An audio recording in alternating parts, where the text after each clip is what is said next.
Da uno di questi spunti parto ora. Questo è quello che io chiamo l'anello del PNRR. Questo anello ci rappresenta una distribuzione economica dei fondi che verranno assegnati al nostro Paese. Come diceva il professor Bertolissi, sembra che, se ascoltiamo i media, se ascoltiamo, le parole, di tutti i giorni, che questi soldi siano dei soldi che arrivano a pioggia, che arrivano a fondo perduto. No. Questi soldi, il valore complessivo sono 191 miliardi di euro, si parla di un fondo successivo che verrà probabilmente ottenuto con altri 30-35 miliardi di euro, sono prevalentemente dei debiti che il nostro Paese contrae nei confronti dell'Europa. Quindi sono del denaro nella misura di 126 miliardi di euro su 191 che vengono chiesti appunto a prestito dall'Italia a quella che è la comunità europea. Semplificando, dal 2001 al 2026 dovremo attivare dei progetti, delle attività progettuali che vadano a consumare questo denaro, però dal 2026 al 2050 il nostro Paese dovrà restituirlo. Quindi giustamente, come diceva il professor Bertolissi, guardiamo in faccia i nostri figli e i nostri nipoti. Quindi avremo molti anni per questa restituzione debitoria.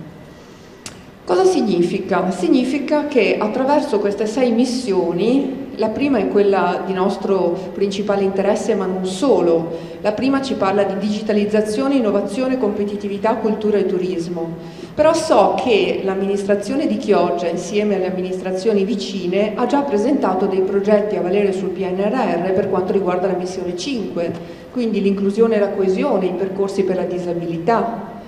Abbiamo detto che sono tutte collegate, la missione 2 ci parla di ambiente e di sostenibilità, qui siamo in un territorio con un ambiente particolare, per cui sicuramente dobbiamo parlare di sostenibilità ambientale. Mobilità sostenibile, le infrastrutture, Chioggia è fondamentalmente un'isola, per cui sicuramente saremo toccati anche dalla missione 3. L'istruzione e la ricerca, ecco, sappiamo che senza la formazione siamo fermi ai blocchi di partenza. E poi la salute, che se guardate in quell'anello lì, effettivamente è quella più bistrattata. Abbiamo vissuto 2 anni terribili dal punto di vista pandemico, dal punto di vista della preoccupazione per la nostra salute, cosa che non c'era mai accaduto prima, una preoccupazione per la salute collettiva, non individuale soltanto. Eppure alla missione 6 viene riservato, la particina più piccola di questo anello. Su tutte possiamo lavorare. Che cosa significa? Significa che abbiamo il dovere di utilizzare molto bene questo debito, questo prestito che abbiamo deciso di chiedere all'Europa. Vi segnalo in particolare che paesi come la Francia e la Germania hanno richiesto solo la quota a fondo perduto, per cui ecco, è stata una scelta del nostro Paese quella di chiedere la quota a fondo perduto e la quota invece debitoria. Ma abbiamo il dovere sostanzialmente di lavorare su tutte queste missioni per portare a casa dei progetti che abbiano non a caso delle parole chiave. Queste parole sono la semplificazione, la ripresa, la resilienza, la ricerca, la digitalizzazione, la sostenibilità, la parità di genere, eccetera, eccetera.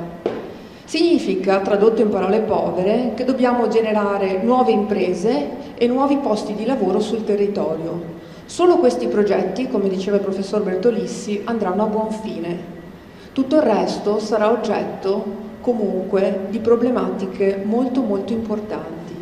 Quindi l'indirizzo che dobbiamo dare alla progettualità non è una formazione tout court degli operatori, non è una digitalizzazione per creare dei siti internet, delle piattaforme informatiche, ma è un qualche cosa che concretamente dovrà generare nuove imprese e nuova occupazione sul territorio, altrimenti quel debito lo pagheranno sempre gli stessi.